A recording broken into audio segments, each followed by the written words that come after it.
नमस्ते। आज हम इतिहास और पौराणिक कथाओं के एक ऐसे पन्ने को पलटने वाले हैं जो जितना रोशन है उतना ही अंधकार से भरा हुआ भी है। बात हो रही है गुरु द्रोणाचार्य की। एक ऐसा नाम जो अस्त्र शस्त्र की विद्या में सबसे ऊपर आता है, लेकिन साथ ही एक ऐसा इंसान जिसकी असाधारण शक्तियां ही अंततः उसकी सबसे बड़ी कमजोरियां बन गईं। चलिए इस दिलचस्प सफर की शुरुआत करते हैं। जरा सोचिए, इतिहास का सबसे महान शिक्षक सबसे दुखद शिकार कैसे बन गया? मतलब ऐसा क्या हुआ होगा? ये सिर्फ एक युद्ध की कहानी नहीं है, ये मानवीय भावनाओं, अहंकार और नियति की एक बेहद गहरी और जटिल कहानी है। बिना किसी देरी के सीधे इस रहस्य की गहराइयों में उतरते हैं। तो शुरुआत करते हैं हमारे पहले हिस्से से, ओरिजिन्स ऑफ अ मास्टर। आखिर द्रोण का ये सफर शुरू कहाँ से हुआ? द्रोणाचार्य के शुरुआती जीवन का सफर सच कहूं तो बिल्कुल असाधारण था। महर्षि भारद्वाज के तेज से जन्मे द्रोण का जन्म किसी आम इंसान की तरह नहीं हुआ था। एक दिव्य पात्र यानी द्रोण से उत्पन्न होने के कारण ही उनका नाम द्रोण रखा गया। बचपन से ही आश्रम में उन्होंने वेदों और शस्त्रों को मानो घोलकर पी लिया था। स्मृति और बुद्धिमत्ता का तो कोई जवाब ही नहीं था। लेकिन असली गेम चेंजर तब आया जब उन्हें भगवान परशुराम से ब्रह्मास्त्र जैसे विनाशकारी और दिव्य अस्त्रों का ज्ञान प्राप्त हुआ। ये वो समय था जब दुनिया का एक महान योद्धा आकार ले रहा था। लेकिन इसके बाद आता है उनके जीवन का वो चैप्टर जिसने सब कुछ बदल दिया। पॉवर्टी एंड द इंसल्ट, यानी गरीबी और वो भयंकर अपमान। अब देखिए, द्रोणाचार्य उस समय के सबसे ज्ञानी ब्राह्मण तो थे, लेकिन उनकी गरीबी का आलम ये था कि वो अपने सबसे प्यारे बेटे अश्वत्थामा के लिए थोड़ा सा गाय का दूध तक नहीं खरीद सकते थे। उनकी पत्नी कृपी को पानी में आटा मिलाकर अश्वत्थामा को देना पड़ता था, ये कहकर कि बेटा यही दूध है। जब दोस्तों ने उस मासूम बच्चे का मजाक उड़ाया ना, तो एक पिता का दिल पूरी तरह टूट गया। ये उनके लिए एक बहुत बड़ी विफलता का क्षण था, और यहीं से शुरू हुआ अपने बेटे के प्रति वो अंधा मोह जो आगे चलकर इस पूरे महाकाव्य का सबसे बड़ा टर्निंग पॉइंट बनने वाला था। इसी गरीबी से हारकर वो मदद मांगने अपने बचपन के दोस्त पांचाल नरेश द्रुपद के पास गए। द्रुपद ने बचपन में वादा किया था कि उसका आधा राज्य द्रोण का है, लेकिन वहां क्या मिला? द्रुपद ने भरे दरबार में कहा, मित्रता समान स्तर के लोगों में होती है। मैं राजा हूं, तुम भिखारी हो। जरा सोचिए इस अपमान की गहराई को। राजा द्रुपद के इन शब्दों ने द्रोणाचार्य के स्वाभिमान को किसी जहरीले तीर की तरह छलनी कर दिया, और उनके अंदर बदले की ऐसी आग लगा दी जो ताउम्र नहीं बुझी। इस एक अपमान ने द्रोण को पूरी तरह बदल दिया। अब लक्ष्य सिर्फ पेट पालना नहीं था, बल्कि उस अपमान का हर कीमत पर बदला लेना था। और यहीं से शुरू होता है हमारा अगला अध्याय, राइज ऑफ द रॉयल गुरु। अपनी प्रतिभा साबित करने का वो बड़ा मौका तब मिला जब हस्तिनापुर के राजकुमारों यानी पांडवों और कौरवों की गेंद खेलते हुए एक गहरे कुएं में गिर गई। द्रोणाचार्य ने गेंद निकालने के लिए कोई रस्सी नहीं मांगी। उन्होंने अपनी विद्या का ऐसा अद्भुत प्रदर्शन किया कि सब दंग रह गए। मंत्र पढ़कर एक साधारण घास के तिनके को सीधा गेंद में दे मारा, फिर एक के पीछे एक तिनके जोड़कर एक लंबी चेन बनाई और उस चेन से गेंद को सीधे बाहर खींच लिया। सोचिए कितना जादुई रहा होगा वो नजारा। भीष्म पितामह इतने प्रभावित हुए कि उन्होंने तुरंत द्रोण को पूरे कुरु वंश का राजगुरु नियुक्त कर दिया। एक भिखारी से सीधे हस्तिनापुर के सबसे पावरफुल गुरु तक का सफर। लेकिन महानता की हमेशा एक कीमत होती है ना? आइए देखते हैं कि कैसे अहंकार और पक्षपात उनके आदर्शों पर भारी पड़ने लगा। द्रोणाचार्य के चरित्र का सबसे डार्क और विवादित हिस्सा उनके दो शिष्यों की कहानी में छिपा है। एक तरफ है अर्जुन, एक शाही राजकुमार, उनका सबसे फेवरेट स्टूडेंट, जिसे सभी दिव्यास्त्रों का ज्ञान दिया गया क्योंकि उसमें गजब का समर्पण था। और दूसरी तरफ एकलव्य, निषाद जाति का एक लड़का, जिसे सिर्फ इसलिए शिष्य बनाने से मना कर दिया गया क्योंकि वो राजकुमार नहीं था। लेकिन एकलव्य ने हार नहीं मानी। उसने जंगल में द्रोण की मिट्टी की मूर्ति बनाई और अपने ही दम पर अर्जुन से भी बेहतर धनुर्धर बन गया। अर्जुन के प्रति उनका अंधा प्रेम और गुरु का अहंकार यहाँ सच्चे धर्म से टकराने लगा था। इस घटना को पूरी तरह समझने के लिए गुरु दक्षिणा को समझना बहुत जरूरी है। आसान शब्दों में कहें तो शिक्षा पूरी होने पर गुरु को दी जाने वाली ये एक पारंपरिक और अनिवार्य भेंट होती है। प्राचीन भारत में ये एक बेहद पवित्र परंपरा थी जो गुरु के प्रति सम्मान दर्शाती थी। लेकिन सवाल ये है कि द्रोणाचार्य ने इस पवित्र परंपरा का इस्तेमाल किस काम के लिए किया?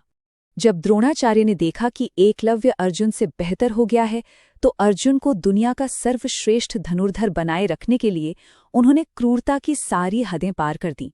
उन्होंने गुरु दक्षिणा में सीधे एकलव्य के दाहिने हाथ का अंगूठा ही मांग लिया, और एकलव्य ने भी बिना एक पल सोचे अपना अंगूठा काट कर दे दिया। ये घटना बहुत साफ तौर पर दिखाती है कि अपनी महानता की विरासत और अर्जुन के प्रति पक्षपात को कायम रखने के लिए उन्होंने कितनी भारी नैतिक कीमत वसूल की। और उसी गुरु दक्षिणा के नियम का इस्तेमाल उन्होंने अपने उस सालों पुराने प्रतिशोध के लिए भी किया। शिक्षा पूरी होने पर द्रोण ने अपने शिष्यों से कहा कि राजा द्रुपद को बंदी बनाकर लाओ। अर्जुन और भीम ने आज्ञा मानी, द्रुपद की सेना को हरा दिया और उस अहंकारी राजा को रस्सियों से बांधकर द्रोणाचार्य के कदमों में डाल दिया।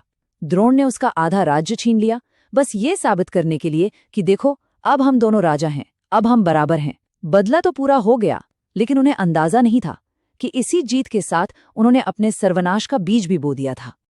अब यहाँ एक बहुत ही गहरा सवाल उठता है जो युद्ध की नींव को परिभाषित करता है। जब कर्तव्य का सामना प्रेम से होता है तो जीत किसकी होती है? द्रोणाचार्य की जिंदगी का सबसे भयंकर तूफान बस आने ही वाला था। और ये हमें ले आता है इस कथा के सबसे दुखद पड़ाव पर, द कुरुक्षेत्र ट्रेजेडी, वो महायुद्ध जिसने हर रिश्ते और वफादारी को कसौटी पर रख दिया। महाभारत के युद्ध में द्रोणाचार्य एक भयानक आंतरिक द्वंद्व में फंस गए थे। एक तरफ कर्तव्य था, उन्हें कौरवों का साथ देना था जिन्होंने बुरे वक्त में उन्हें आश्रय और दौलत दी थी। वफादारी भी थी क्योंकि उनका बेटा अश्वत्थामा दुर्योधन का परम मित्र था। लेकिन दूसरी तरफ उनका दिल खून के आंसू रो रहा था क्योंकि उन्हें अपने ही सबसे प्यारे शिष्यों यानी पांडवों के खिलाफ हथियार उठाने पड़ रहे थे।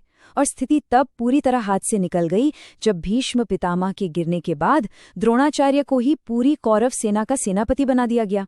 वो एक ऐसे युद्ध में फंस चुके थे जहां से बाहर निकलने का कोई रास्ता नहीं था। इसी जाल में फंसकर इस महान गुरु ने वो किया जिसे इतिहास शायद ही कभी माफ कर पाए।